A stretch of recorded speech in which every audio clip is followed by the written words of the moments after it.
Gravação iniciada. Lembrando mais uma vez que hoje a gente vai trabalhar com conteúdo de português e não com conteúdo de redação. Eu voltei aqui na página 53 e coloquei novamente ali a quadrilha que a gente leu, né? A quadrilha do Carlos Drummond de Andrade, porque aí eu trouxe o texto que é intertextual para mostrar para vocês e para aproveitar e trabalhar mais um assunto, assim, aproveitar que um assunto leva a gente a entender outro assunto. Vamos só relembrar aqui como é o texto do Carlos Drummond de Andrade. João amava Teresa, que amava Raimundo, o que é Teresa, beleza. Que amava Maria, que amava Joaquim, que amava Lili, que não amava ninguém. João foi para os Estados Unidos, Teresa para o convento, Raimundo morreu de desastre para a tia, João suicidou-se e Lili casou com J. Pinto Fernandes, que não tinha entrado na história. É um texto que se constrói, então, muito com a presença do pronome relativo que. É um texto poético, então Carlos Drummond de Andrade ele tem a liberdade para isso. Isso num texto, isso na sua redação do Enem, seria o chamado queísmo. Queísmo é o excesso de que não é bom para um texto. E aí eu trouxe uma adaptação que fizeram. Então, este aqui é um intertexto. Lembra quem já estudado algumas vezes? Um texto construído a partir de outro texto. Aí aqui fica tudo na minha frente aqui, gente, não consigo ler. Um momento. Repara, são as mesmas pessoas.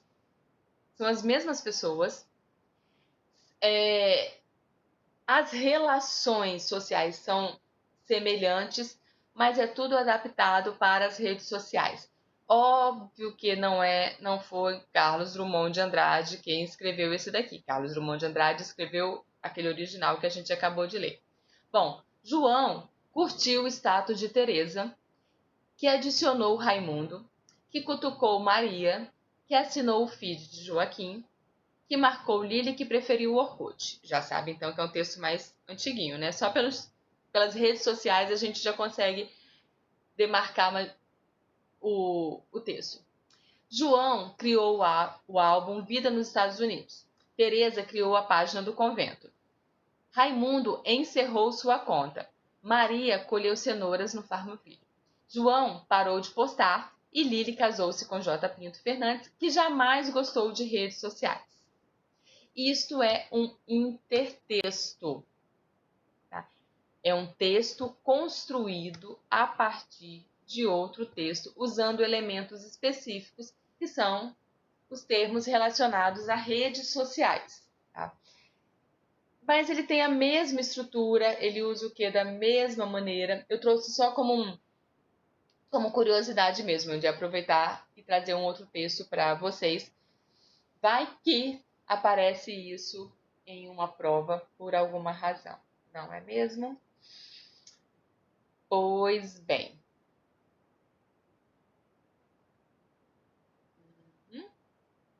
Vamos à apostila então. A gente já tinha feito o exercício. Já tínhamos feito isso, foi só voltar um pouquinho.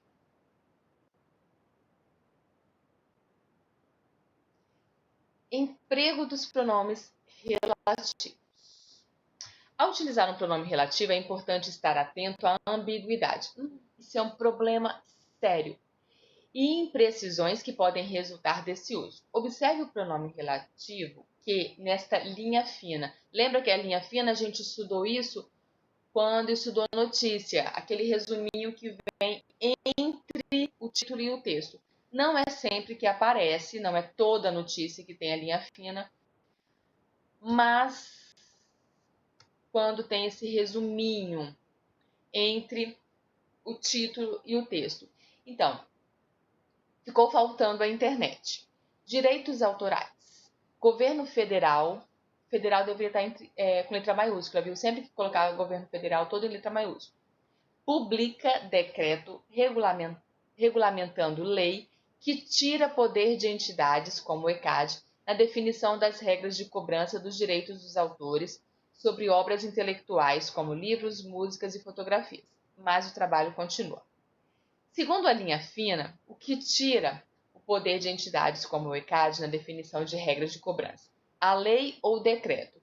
Essa indefinição é resultante do uso do pronome relativo que neste contexto. Entenderam o que estava pedindo aí?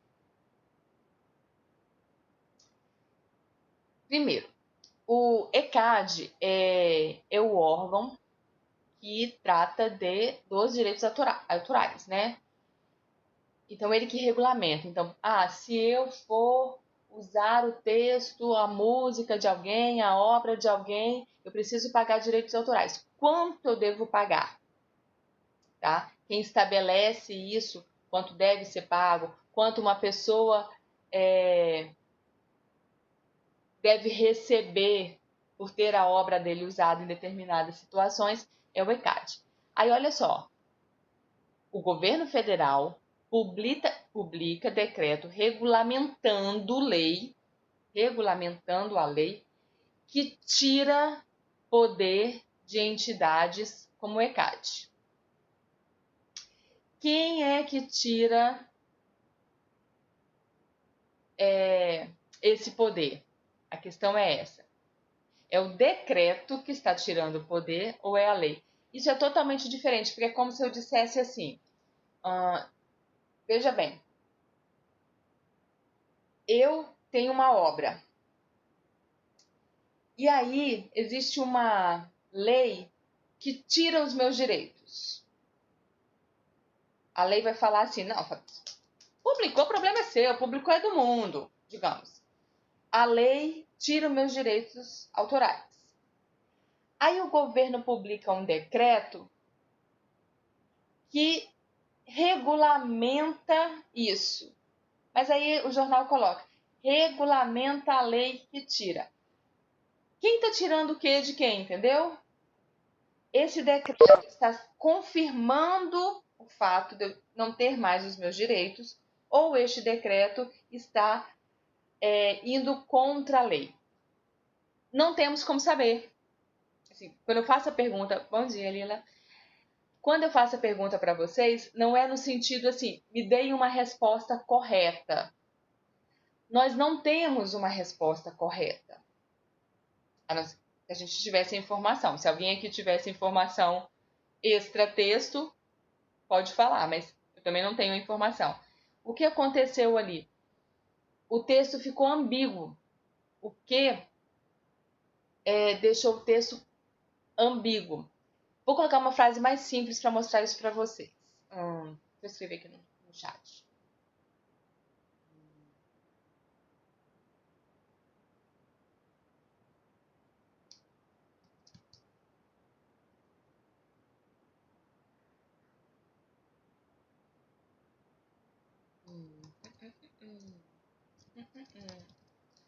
Sandra pediu a Lene a apostila de matemática que pertence a ela. De quem é a apostila? Está no chat a frase. Sandra pediu a Lene a apostila de matemática que pertence a ela. Bom, Sandra não quer a apostila. Não quer a apostila de história, de filosofia, quer a apostila de matemática. E ela pediu a apostila a Lene. Mas qual é dessa apostila? A apostila é de Lene e Sandra pediu emprestado. Ixi. Sandra Tudo bem, eu tô no meu susto. Pensei que era um exemplo. Sandra, a apostila é de Lene e Sandra pediu a ela a apostila. Ou a apostila é de Sandra e por acaso estava com Lene e Lene não devolveu e Sandra está pedindo de volta. Enxergam a ambiguidade? Enxergam que a gente não tem como saber por esta frase quem é a dona da apostila? Quem está provocando isso? O quê? Por que essa parte aqui na apostila? Para a gente tomar muito cuidado que o que é um conectivo, liga informações, tá? Mas ele pode provocar um problema no texto. A gramática faz isso, gente, diversos pontos da gramática. A gramática serve para a gente organizar o nosso texto, mas, ao mesmo tempo, ela provoca ambiguidade. Você vê que pontuação pode provocar ambiguidade. Então, é preciso ficar bem atento, principalmente porque quem está escrevendo não percebe. Quem está escrevendo sabe o que ele quis dizer, então ele não percebe o que ele quis dizer, certo? Então, naquele exercício 27, ali a gente não tem como afirmar. 28 propõe uma reescrita utilizando um pronome relativo, de modo que fique claro. Na letra A lei tirou o poder de entidades e na letra B, o decreto. Olha uma sugestão. Lei é uma palavra feminina. A lei. Decreto é uma palavra masculina. O decreto. O que é usado para masculino e feminino eu não tenho como saber. Então ficou ambíguo justamente por conta disso. Que outro pronome eu poderia usar no lugar que tivesse essa relação de ligar a informação, mas que eu consigo passar do masculino para o feminino? Pronomes relativos: que, quem, onde, o qual, cujo. Ai, vocês estão muito doidos. Fala alguma coisa aí. Fala errado, mas fala. Tá. O cujo, ele faz a concordância, mas lembra que cujo só pode fazer referência ao que vem depois? O cujo só teria que falar cuja lei. E repara aqui, ó, tanto a palavra decreto quanto a palavra lei estão antes do pronome. Esse é o único detalhe. Para ser o cujo, as palavras deveriam estar depois do pronome. O qual, que se eu falo o qual, eu estou falando de decreto. Se eu falo a qual, eu estou falando de lei. Para ser cujo, ficaria uma frase assim: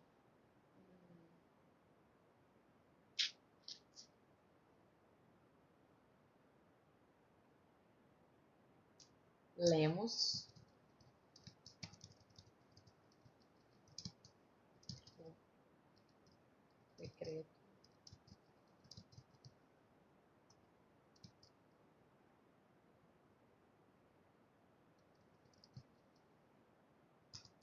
falamos na última aula. Última foi sem acento, gente. Lemos o decreto de cuja lei. Lei está depois do pronome cuja. Tá? Então, cuja faz a concordância e lei está depois. É outro ponto a lembrar. Só uso cuja se a palavra que ele estiver se referindo estiver depois dele. Se tiver antes, a qual. Então, lei, bem estranho. Bem estranho. Só um pouquinho que eu vou falar ainda o que fica mais estranho. Decreto, o qual. É estranho por algumas razões, eu creio, Reza. Primeiro que nós não temos o hábito de usar o cujo. Não temos o hábito de usar. Então, é uma palavra que já soa estranho aos nossos ouvidos, né? Já soa estranho aos nossos ouvidos. Segundo, Por que de cuja? Eu quero falar. O segundo ponto é a regência. Por que tem que ser de cuja? Porque falamos. Quem fala, fala de. É o ponto complicado de pronome relativo lembrar que tem que colocar a preposição antes do pronome. Se quem fala, fala de, tem que ser de cuja. Então vai aparecer de cuja, a cuja. O que eu acho mais estranho aos ouvidos, com cuja. Com cuja. Imagina, fala com aquele é o aluno com cuja mãe conversei. Olha isso. Porque quem conversa, conversa com alguém. Quem conversa, conversa com. Então tem que ser com cuja.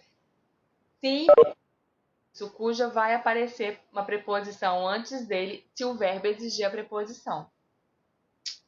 E aí, realmente concordo com você. Soa bem estranho aos ouvidos, porque nós não temos o hábito. Viu? Então, aqui na 28, a letra A é colocar a qual e a letra B é colocar o qual. Sim, mas veja bem, mais uma vez. Na dúvida, sim, uso o qual. Mas lembrando o seguinte, o qual e cuja têm funções diferentes. O qual faz referência a algo que foi citado antes.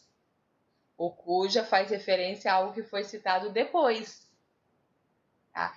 Repara que cuja é quem? Mãe. E mãe está depois da palavra.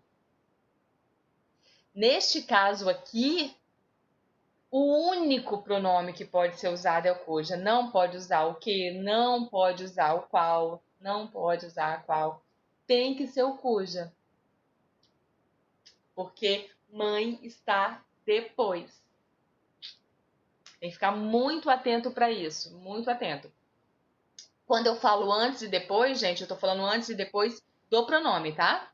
Antes e depois do pronome. Vamos ver outros exemplos aqui. Ó, aí ele vai colocar quais são os pronomes. Vamos ver a função de cada um. Então, o que é o pronome mais comum, tanto que existe o termo queísmo, né? Que as pessoas usam demais. Usa-se o pronome que para se referir a coisa, pessoa, lugar, etc. Lembra que eu falei ontem? Anteontem. Falei anteontem. O que serve para qualquer elemento. Qualquer elemento. Equivalendo-se ao pronome relativo o qual e as variações. Não pode ser utilizado após preposições com duas ou mais sílabas. Vamos por partes aqui nessa informação. O que tem a mesma função que o qual. O que ele quer dizer com variações? O qual, a qual, os quais, as quais. Eles têm a mesma função. Qual é a função? Fazer referência a qualquer elemento. Pessoa, lugar, coisa, não importa. Fazer referência a qualquer elemento. Beleza. Só vamos tomar cuidado com que é invariável, mas o qual é variável. Vou ter que concordar com o termo a que ele se refere. O que ele quis dizer com não pode ser utilizado após preposições com duas ou mais sílabas? Alguém consegue lembrar aí uma preposição? Vai lá no a, ante, após, ana, com duas ou mais sílabas. Já vou pegar uma exagerada. Perante. Perante é uma preposição e tem 3 sílabas. Eu posso falar então nananana, perante que não posso. Perante o qual. É isso que ele quer dizer.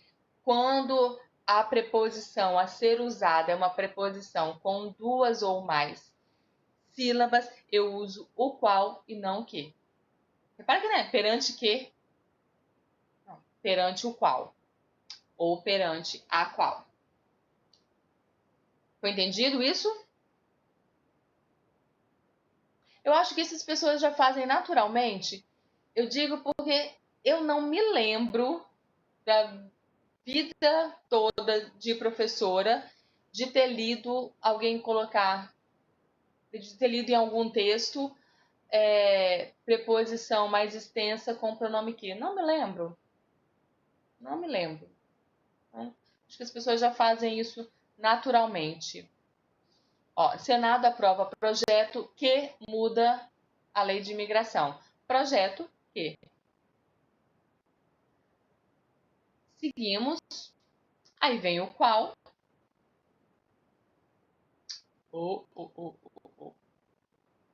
O qual tem a mesma função que o que. A mesma função, mas ele é variável. Então vamos ver só um exemplo aqui. Peguei no colo, achei o exemplo, peguei no colo o gato da Dora. O qual estava doente é o gato, então o qual. Peguei no colo o gato da Dora, a qual estava doente. Estou falando de Dora. Viu? O qual é masculino. Quem está masculino ali na frase. Ah, olha o detalhe. Se eu coloco aqui, peguei no colo o gato da Dora, quem estava doente, vem aquela ambiguidade que a gente estava falando antes. Quem estava doente, o gato ou Dora? Não dá para saber. Então, o que a gente faz? Coloca o qual. Peguei no colo o gato da Dora, o qual estava doente, então eu estou me referindo a gato, é ele que estava doente. Peguei no colo o gato da Dora, a qual estava doente, quem estava doente é Dora. Então eu substituo o que pelo qual para eliminar a ambiguidade. Seria problema ainda de ambiguidade se no lugar de gato fosse gata, né? Porque aí peguei no colo a gata da Dora, agora estaria chamando Dora de gata, né? Poderia. A qual estava doente. A qual referindo a quem? A gata ou a Dora. Continuaria um problema de ambiguidade. Como resolver isso? Reestruturar toda a frase. Às vezes, a gente consegue eliminar uma ambiguidade somente mudando uma palavra. Às vezes, a gente precisa mudar toda a estrutura da frase. Certo? Quem é um pronome relativo e que se refere somente a pessoas. Somente a pessoas. Tá? Sendo sempre preposicionado. Tem um exemplo ali, um adolescente de quem pouco se sabe. A quem, com quem, tá? Isso é ser preposicionado.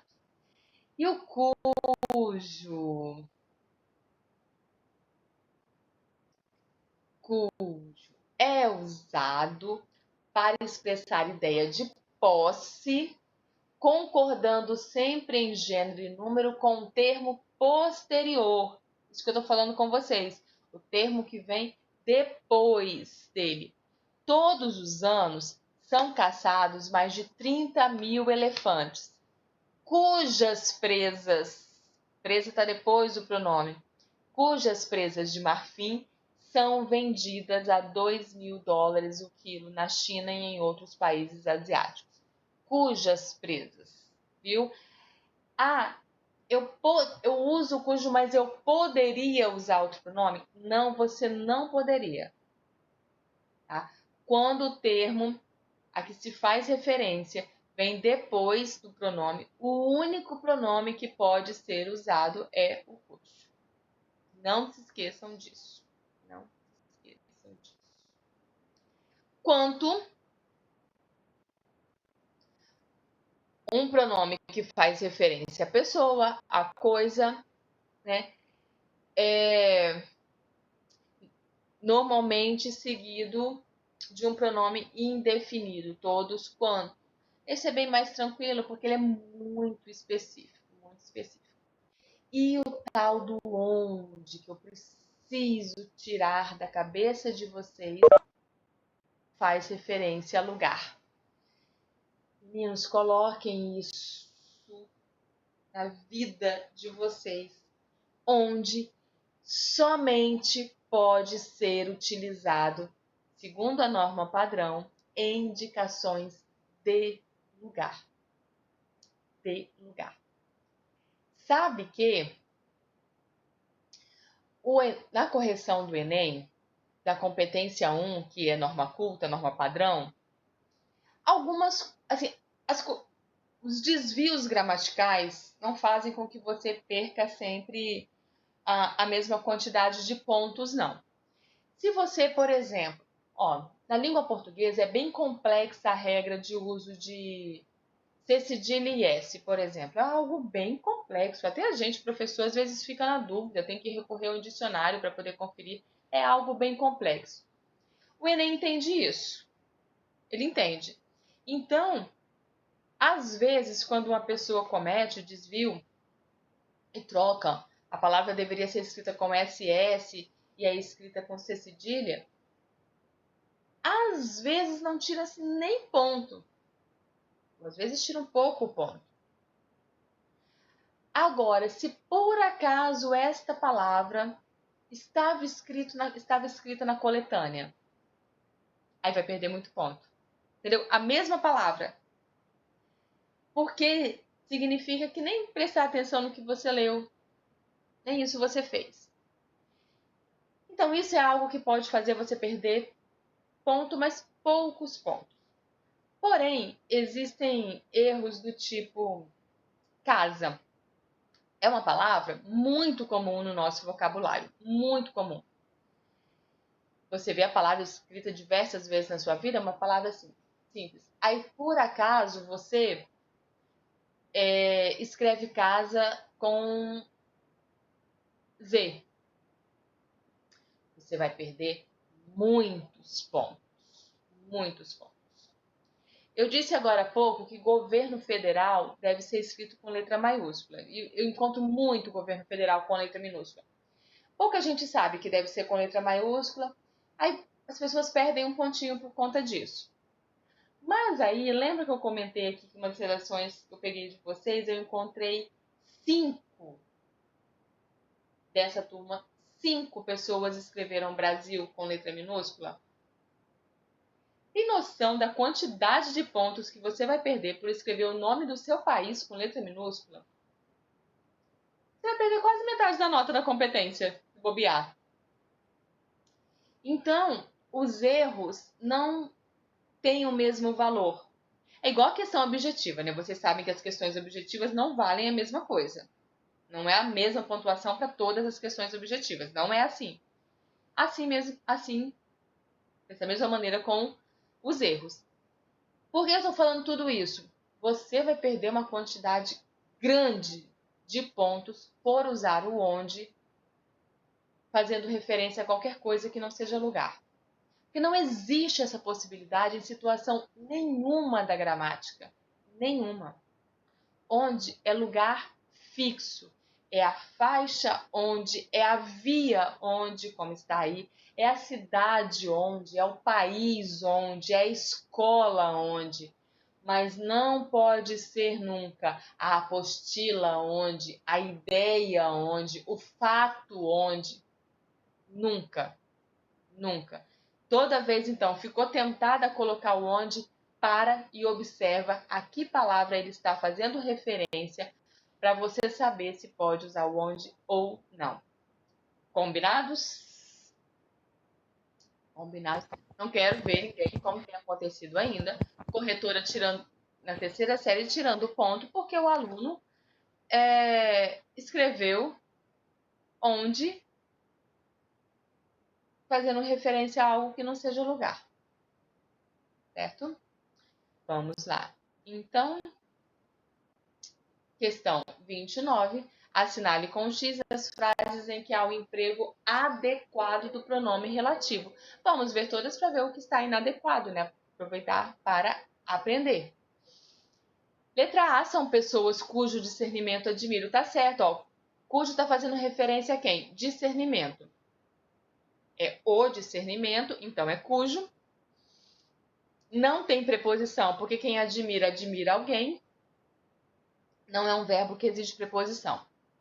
Letra B, organizou uma coletânea de contos que recolheu no sertão mineiro. Que, fazendo referência a contos, elemento anterior, beleza, certinho. Quem recolhe, recolhe algo tranquilo. Letra C, já sabemos que tem um erro. Os assuntos sobre que discorreu não interessavam a plateia. Qual é o erro aí? Por que não pode ser sobre quê? Porque lá em cima nós vimos que a gente não usa o que após preposições com duas ou mais sílabas. O sobre é uma preposição que tem duas sílabas. Então, o correto seria os assuntos sobre os quais, porque são os assuntos sobre os quais discorreu não interessaram a plateia. Na apostila de vocês aí, risque o que acho os quais. Tem microfones abertos.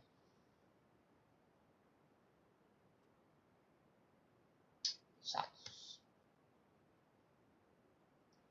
Entendeu?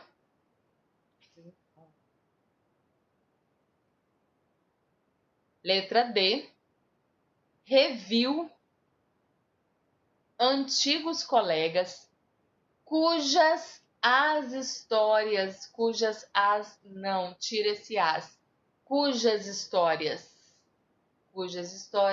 lhe eram familiares.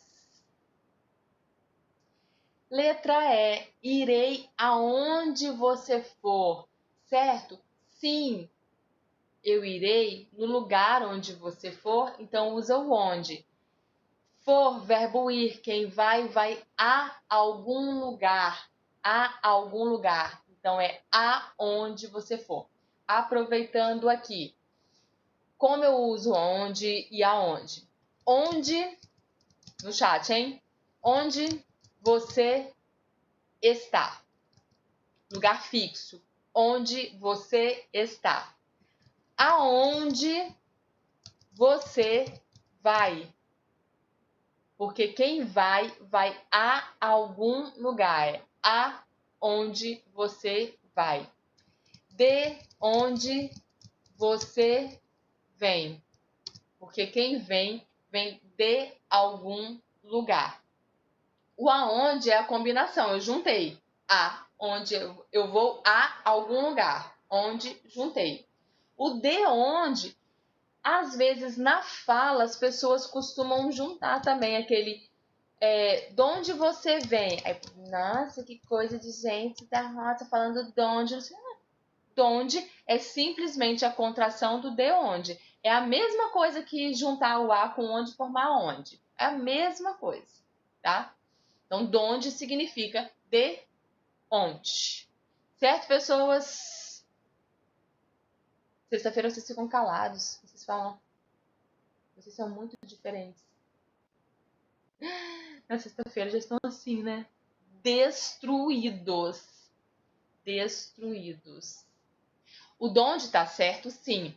Mas aí, por uma questão de formalidade, não é bom escrever. Não por erro, por uma questão de formalidade. Tá? Porque na escrita você usa de onde. Mas falar onde. É como aquela. Naquela é em, mas aquela. Certo, meninos? Muito obrigada pela presença. Ótimo final de semana para vocês. Oficina do livro, por favor. Muito obrigada, Fê. Até terça-feira. Juízo, juízo, juízo. Não aglomere. Beijo, gente. Tchau, tchau. Bom final de semana.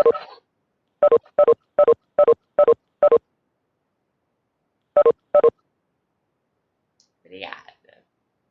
Tchau, tchau, tchau.